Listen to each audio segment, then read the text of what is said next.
એમના સન્માન કરે ને એ બધા એટલા વખાણ રાજપૂતાના પાળિયા ધડ ધીંગાણા માથા મસાણા કરે એ ખદડાઓને મારે આજે કેવું છે કે રાજપૂત સમાજની આન બાન શાન ઉપર જયારે રૂપાલા એ કદરૂપો છે, નામથી રૂપાળો છે, પણ એના કર્મો કાળા છે, છતાં એક પણ એ રંગમંચના કલાકાર આ ગુજરાતનો એક પણ કલાકાર કોઈ બોલી શક્યો?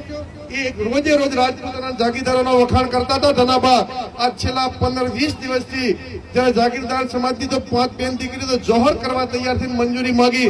આજ સુધી એમના પેટનું હરામિયાનું પેટનું પાણી હલતું નથી, કારણ કે આપણી પાસેથી કલાકારો પૈસા લઈ અને ખોટા કાળા નાણાં ખોટા કર્મો છે. એમને એમ છે કે આપણી ક્યાંક સીડીઓ બારે કલાકારોની આવી જાય, કલાકારોના ધંધા જ આવા છે એટલે નથી બોલતા.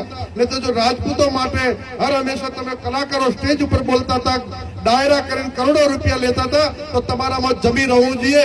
આ રાજપૂત સમાજ જાગીરદાર સમાજનું અપમાન નથી, સમગ્ર ભારતના સનાતન ધર્મનું તમે અપમાન કર્યું છે. અને આજથી સુધી ધનાબા એક પણ કલાકાર બોલ્યો નથી. હું તો યુવાનોને મોરવાડાની ધરતી ઉપરથી વિનંતી કરું છું કે હવે જે આ વખાણ કરતા જો કલાકારો આવે ને એમનો બહિષ્કાર કરો, કે તમે પેલો રૂપાલાનો વિરોધ કરો ને પછી આ પ્રજા વચ્ચે આવજો ને અમારા વખાણ કરીને ખોટા પૈસા લેવાના ધંધા કરજો.